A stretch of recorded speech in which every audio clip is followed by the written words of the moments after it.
आप सब लोगों के आशीर्वाद से लोकसभा का चुनाव अनीता जीती है, सांसद बनी। जब चुनाव की शुरुआत हमने 2 तारीख को की थी, 3 तारीख को 2 तारीख को टिकट मिला था और 3 तारीख को इसकी हमने शुरुआत की थी। लेकिन मैं आप सब कार्यकर्ता भाइयों बहनों से कहना चाहता हूं, ये चुनाव की जीत ये अनीता की नहीं है, नागर सिंह की नहीं है। ये जीत कार्यकर्ताओं की जीत है, कार्यकर्ताओं की मेहनत का परिणाम है। क्योंकि अगर कार्यकर्ता मेहनत नहीं करते, आपने देखा होगा, आज बताओ सांसद का चुनाव जब लड़ते तो क्षेत्र कितना बड़ा होता है। 2362 मतदान केंद्र थे। सांसद की प्रत्याशी मंडल से नीचे नहीं जा पाए, लेकिन मंडल के नीचे कौन गया? आप सब कार्यकर्ता गए, सबने योजना बने, सबने मेहनत करी, जिसके कारण आज अनीता सांसद बनी। लेकिन मैं आप सब कार्यकर्ता को विश्वास दिलाता हूं, क्योंकि मैं भी अलीराजपुर से विधायक, मैं मध्य प्रदेश का मंत्री, दीदी मंत्री, अनीता सांसद बन गई। मैं और हमारी सरकार आपको विश्वास दिलाती। आपने देखा होगा कि मध्य प्रदेश में भारतीय जनता पार्टी की सरकार पिछले 20 साल से शासन कर रही है और देश के अंदर ये तीसरी बार फिर मौका मिला है सरकार चलाने का। और आप सबको पता है कि अगर जितना भी विकास इस मध्य प्रदेश में हुआ है, ये भारतीय जनता पार्टी सरकार के कारण हुआ, आप सब मानते हैं। और मैं आपको विश्वास दिला रहा हूं कि मैं अलीराजपुर से विधायक हूं, दीदी पेटलावास से हैं, और मध्य प्रदेश की सरकार में हम 3 मंत्री हैं। क्योंकि मंत्री बनने के बाद लोकसभा का चुनाव आ गया। और दूसरी बात, हमारे पास जो विधायक निधि, जो सरकार की योजना, बजट मार्च में बनता है और हम लोग जीते नवंबर में, और नवंबर, दिसंबर, जनवरी, फरवरी, मार्च, और मार्च में आचार संहिता लग गई और मार्च तक का बजट था। जितने पिछले विधायक के सब निपटा गए। तो हम लोग नवंबर के बाद ज्यादा कोई काम नहीं कर पाए और लोकसभा का चुनाव आ गया। लेकिन आप लोकसभा का चुनाव भी हो गया, विधानसभा का चुनाव भी हो गया, अब काम करने का समय है। मैं आप सब कार्यकर्ता को विश्वास दिलाता हूं कि दीदी, हम और तीनों मिलके और भारतीय जनता पार्टी के कार्यकर्ता मिलके जनता से जितने भी हमने वादे किए हैं उन काम को हम पूरा करेंगे 5 सालों में मेरे भाई। लेकिन मैं आपको विश्वास दिला रहा हूं कि हम काम तो करेंगे, लेकिन सरकार की योजना का फायदा हमको उठाते भी आना चाहिए। अब आप बोलोगे कि सांसद जी तो कुछ कर ही नहीं रही, दीदी तो कुछ कर नहीं रही, नागर सिंह जी तो कुछ कर नहीं रही। लेकिन सरकार की योजना का फायदा उठाना है तो सरकार की योजना को हमको समझना पड़ेगा। अब मोदी जी की सरकार की बहुत सारी योजनाएं,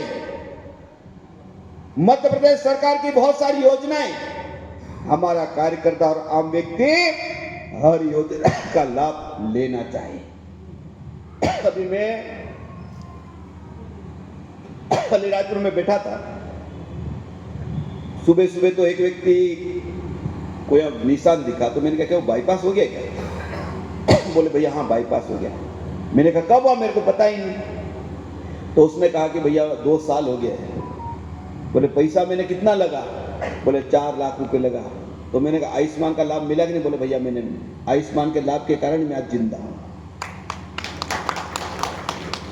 ये उदाहरण मैं बता रहा हूं। अब सरकार ने बहुत अच्छी योजना बनाई। प्रधानमंत्री जी ने गरीब लोगों के लिए योजना, विश्वकर्मा योजना, उसमें कोई जात और पात है क्या? विश्वकर्मा योजना इतनी शानदार है, गरीब लोगों के लिए। ऑनलाइन फॉर्म भरो, 15 दिन का प्रशिक्षण लो, और प्रशिक्षण लेने के बाद आपके पास पैसा है तो सीधा आपके खाते में पैसा आएगा और बिजनेस चालू करो। छोटे काम कर सकते कि नहीं कर सकते बताओ? ये हमको लाभ उठाना पड़ेगा।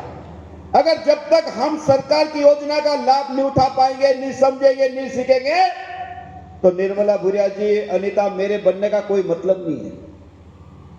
क्योंकि फायदा आपको लेना पड़ेगा। हम आपके मददगार हो सकते हैं, आपका हम रास्ता बता सकते हैं, लेकिन फायदा लेने के लिए हम सबको आगे आना पड़ेगा। ऐसी मध्य प्रदेश की सरकार की कई योजनाएं हैं जिसका हम लाभ उठा सकते हैं। अभी दीदी ने बहुत अच्छी बात कही कि अभी मध्य प्रदेश के मुख्यमंत्री ने अभियान की शुरुआत की है। कौन सी दीदी? गंगा नमामि गंगे योजना। उन्होंने कहा कि वृक्षारोपण करना है। अब जब तक हमारे किसान, जमीन वाले हैं, जमींदार लोग हैं, जब तक हम सोच नहीं बनाए कि मेरे खेत में पौधे लगना चाहिए, जब तक ये खेती हरी हो सकती है क्या? हो सकती है क्या? बताओ। एक जमाने में हम जब निमाड़ में जाते थे, खरगोन बड़वानी जाते थे, तो लोग कहते थे यार गर्मी बहुत होती है यार, खरगोन जाओ बड़वानी जाओ तो गर्मी बहुत होती, दुपट्टे पहन के घूमते थे, गमछे। लेकिन आज मैं आप सब भाई कहना चाहता हूं, आज बड़वानी में आप चले जाओ, पूरा बड़वानी के लोगों ने, खेत के जितने जमींदार भाई लोगों ने संकल्प लिया कि हमारे खेत के मेड़ पे नीम के पेड़ बड़े करेंगे। तो आप देखो पूरा बड़वानी हरा हरा आ गया। हमारे पेटलाबाद के लोग, इस विधानसभा के लोग अगर संकल्प ले ले कि मेरे खेत के मेड़ पे चाहे नीम का पेड़, आपकी जो मर्जी लगे आप लोग लगाओ, ये पेटलाबाद हरा होने से कोई रोक नहीं सकता मैं। लेकिन हमको कोशिश करना, और उसके लिए योजना है, सरकारी योजना है, मनरेगा योजना में अभी योजना है, आप लगा सकते हैं। 3 साल की योजना है। आपको आम लगाना चाहते हो तो आप खाते खसरे दो, एस्टीमेट बनाओ, मैं आपको सेंक्शन करा के दूंगा। आप लोग इसका फायदा उठा। आप चाहे जाम लगाना चाहते हो, चाहे कटहल लगाना चाहते हो, चाहे आम लगाना चाहते हो, चाहे जामुन लगाना चाहते हो, आपको जो अच्छा लगे पौधा लगाओ।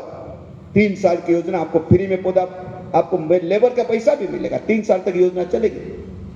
क्या हम पेटलाबाद के लोग इसका लाभ नहीं उठा सकते हैं क्या? बताओ, हम लाभ उठा सकते हैं। और इसलिए मैं आप सब भाइयों बहनों से भी कह रहा हूं, हमारी बहनें बहुत सारी संख्या में बैठी, हम ये चाहते हैं, आजकल हम कभी कभी कहीं जाते हैं, नए बच्चों से मिलते हैं, शादी में जाते हैं, लड़का